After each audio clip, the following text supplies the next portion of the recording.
Fala pessoal, tudo bom com vocês? Hoje vamos iniciar uma aula aqui sobre tipos de sujeito. Vamos lá? Antes de iniciar esses conceitos sobre os tipos de sujeito, a gente precisa só se lembrar do que é uma oração. O que é uma oração? É uma frase que tem um verbo. Isso é uma oração, tranquilo? E para que seja uma oração, eu tenho dois termos essenciais funcionando ali. Sujeito e predicado. Tá? Preciso ter esses dois. E nós vamos ver aqui quais são esses tipos de sujeito que existem. Tá bom? É muito fácil. Vamos ver? Temos o sujeito claro. Tá? O sujeito claro é aquele sujeito que está visível na minha oração.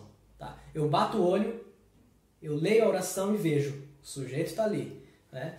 Não é à toa que ele também é chamado de sujeito explícito e sujeito determinado. Tá? Na minha época eu chamava de sujeito determinado, mas os termos vão mudando, as coisas vão modernizando e a gente vai se adequando. Curtiu a rima, né?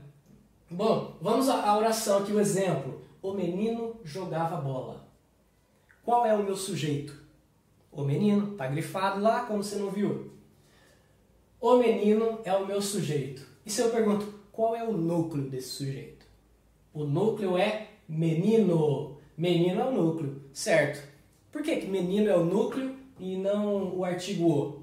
Porque núcleo é a palavra mais importante dentro do sujeito, tá bom? Então, o não pode ser esse artigozinho feio aí, né? O não traz significado, tá bom? Se eu retirasse o, minha oração ainda faria sentido, mas se eu retirasse menino, que é o núcleo, perderia o sentido da minha oração, certo? Porque o sujeito, assim como o seu núcleo, assim como o predicado, são termos essenciais dentro da minha oração, tá bom?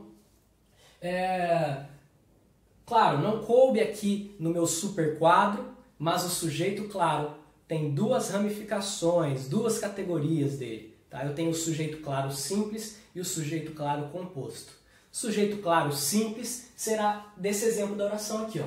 Por quê? Porque eu só tenho um núcleo.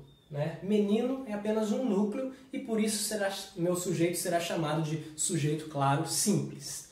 Se eu tivesse dois núcleos, por exemplo, Felipe e Lucas jogavam bola.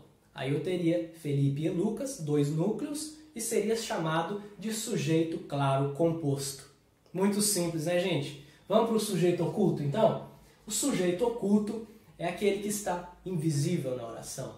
É aquele sujeito misterioso. Por quê? Porque eu vou chegar na oração lá, vou tentar identificar e ele não vai estar lá.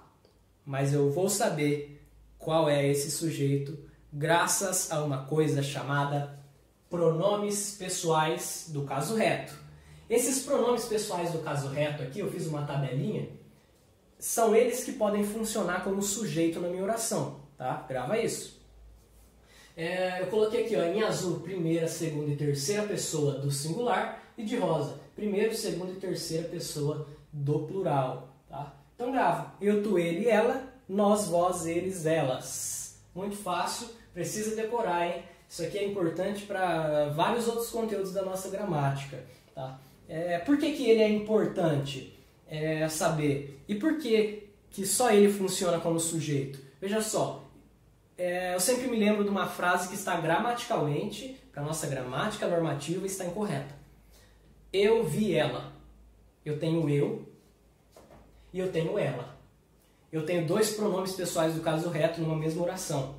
E o pronome pessoal do caso reto dentro de uma oração precisa ser conhecido como sujeito. Tá? Então eu não posso ter dois sujeitos. Eu vi ela. Eu sou o sujeito e ela. Ela tinha que ser o objeto, é ela que está sendo avistada, né? Então, ocorre um erro aí. E, além do mais, eu vi ela, parece eu vi ela, a viela, né? Sou estranho, tem uma ambiguidade aí. Então a gente precisa entender que o sujeito, não podemos ter dois pronomes do caso reto dentro do nosso sujeito, tá bom? E por que isso é importante para o sujeito oculto? Porque o sujeito oculto sempre será primeira ou segunda pessoa, seja do singular, seja do plural, tá bom? Veja aqui, se tivesse lá, tampar aqui, ó, Passei álcool em gel. Qual é o sujeito? Passei, qual é o pronome que encaixa? Eu. Eu é o único pronome, pessoal, do caso reto que encaixa ali.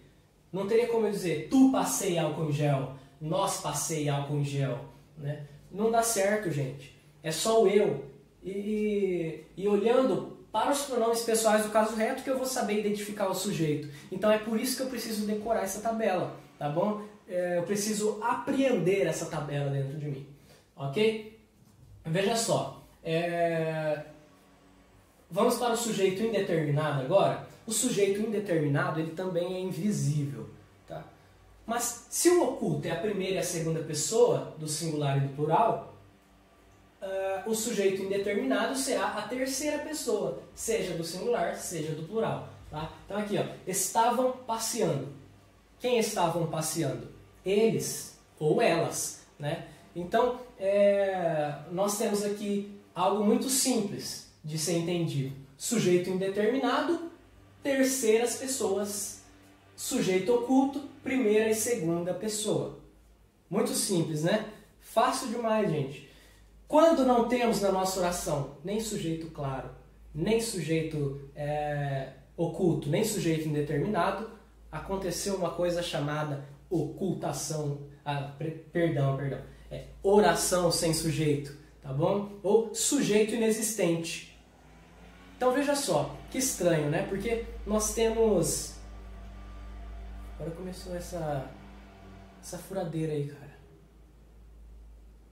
Tu para, hein, bicho? Vamos lá. Oração sem sujeito. Ontem choveu muito. É um dos casos que pode acontecer. Fenômenos da natureza. Choveu é um fenômeno da natureza, gente. Tá bom? Chover, nevar, ventar, trovejar, tudo isso é fenômeno da natureza. E fenômenos da natureza não são ligados a pessoas ou a coisas. Simplesmente acontecem. São fenômenos, tá bom? Então poderia estar, ontem nevou muito, por exemplo, né? Aí você bate o olho e fala, não, o sujeito é ontem. Foi ontem que choveu muito. Não. Ontem é advérbio, tá? Ontem é advérbio, ele nos dá a circunstância de tempo, tá? Ontem, hoje, amanhã, tá bom? Então, não pode ser ontem. A gente tem essa mania de achar que a primeira palavra, a primeira e a segunda palavra são sujeito. Nem sempre, viu? Tem que tomar cuidado porque o sujeito pode estar no meio da oração, pode estar no final, ou nesse caso, pode não existir, tá? Então, o primeiro caso que acontece oração sem sujeito é fenômenos da natureza, tá bom? O segundo caso, quando nós temos o verbo fazer e haver no modo impessoal, ou seja, incapazes de se referir a uma pessoa ou a uma coisa, tá? Coloquei dois exemplos aqui, ó. Faz 2 meses já. Então esse faz, quem faz 2 meses? Não tenho a possibilidade de identificar, porque o faz é impessoal, ele é incapaz de se referir a uma pessoa, tá bom? Assim como o houve reunião hoje, o verbo haver é impessoal aqui. Ele não está nos dizendo sobre uma pessoa ou uma coisa. Houve reunião hoje. Quem houve reunião? Não é houve de ouvir, hein? Quem houve reunião hoje? Não tem como eu identificar, gente. Tá? A gente pergunta para o nosso verbo e o verbo não dá a resposta. Aí quando isso acontece, é oração sem sujeito, sujeito inexistente. Tá bom? Muito simples, né, gente? Muito fácil. Se precisar, volta a aula aí, escuta de novo, tá? Tudo isso aqui é muito simples de ser entendido. Só para fechar, eu gostaria de dar uma dica muito importante, tá? Que eu comentei ali e achei melhor explicar. Existe uma ordem na nossa oração que ela é chamada de ordem direta. É a ordem mais comum que acontece, tá? Que é sujeito mais predicado. Veja o exemplo aqui, ó. O menino jogava bola. O menino é sujeito, jogava bola é predicado.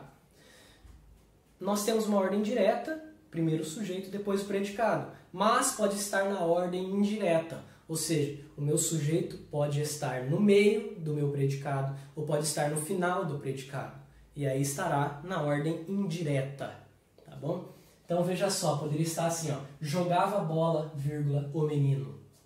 É mais difícil de encontrarmos assim, mas acontece. né? Principalmente em exercícios, em provas, tá bom? Então fica ligado, gente. Chega lá e jogava bola. Quem jogava bola? O menino. Pergunta pro verbo, gente. Pergunta pro verbo, tá?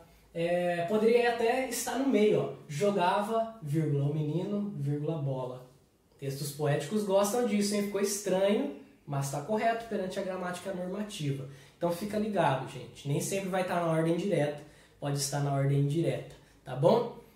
Espero que tenha ficado claro, pelo menos alguma coisa. Se vocês tiverem entendido, eu já fico muito grato, tá bom? É isso aí, gente. Tudo de bom para vocês. Aquele abraço.